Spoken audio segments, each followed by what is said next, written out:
Ask Reddit. Who is someone that is generally considered a great person, but actually a monster? The guy who invented Kwanzaa. The more you read, the worse it gets. My friend's parents come from East Africa, where Swahili is widely spoken. I remember one time around Christmas time when our parents met, and my parents wished them a happy Kwanzaa. They were surprised. Her mom told my mom that they don't know anything about Kwanzaa and that it is not an African holiday. So my mom went on to explain Kwanzaa in detail. Of course, my friend's mom understood all the Swahili words since it was her first language, which made her the more interested.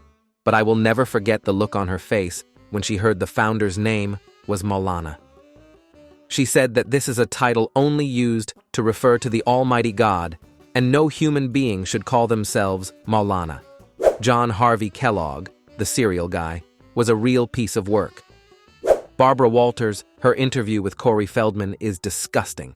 She knew what Corey was saying was true, and she kept questioning him on it. The fact that she asked Justin Timberlake if Britney Spears was really a virgin, when Britney and Justin were 19-20, and both grew up on camera from their days on the Mickey Mouse Club. The Dolly Parton and Barbara Walters interview is amazing, though. Barbara is rude, intrusive, and judgmental, and Dolly remains wonderfully humble and dignified. That's because you can't make Dolly a bad person. Any attempt to make her look like one will be redirected tenfold at the one attempting.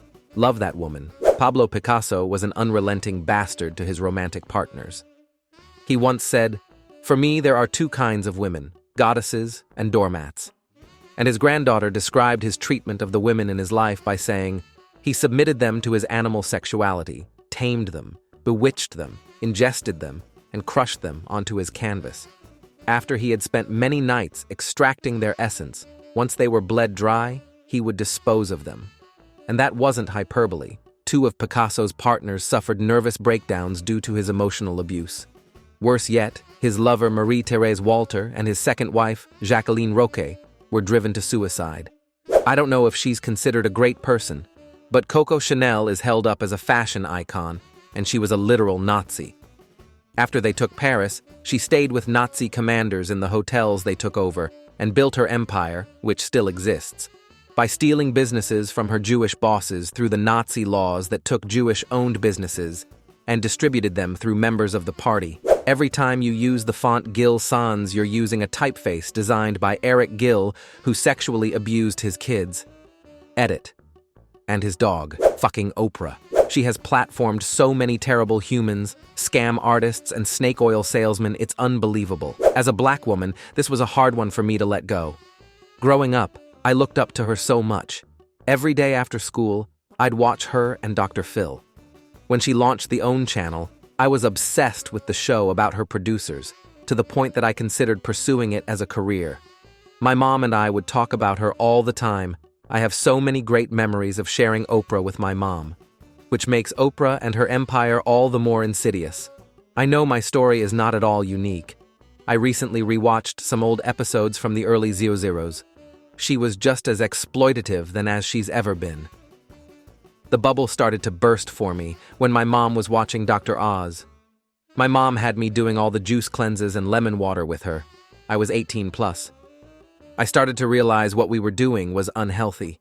It took me longer to let go of Dr. Phil, but eventually I realized he is full of shit, too. Lame answer. But my mother. She is known by a lot of people in town because she's a teacher and is part of the theater scene, and people love her. Little do they know that behind closed doors, she abuses the shit out of her children. I ran away when I was 17 because I couldn't take it, and despite giving the police a shit ton of proof of what was happening, they couldn't believe that she was capable of any of that and forced me to go back. Even after kicking me out a few months later while I was still a minor, almost no one thought she did anything wrong. The nicest people hide the darkest shit. I relate so much to this. When I lived back at home, I'd have to hear constantly from her acquaintances, friends, etc., how wonderful of a person she is. How friendly, kind, and adored the woman who has beaten me for as long as I can remember is. My earliest memory of my mother is of her choking me for waking her up in the middle of the night when I was crying in pain from an earache. But oh, I am so lucky to have her as my mom. Yuck. Good riddance to toxic moms.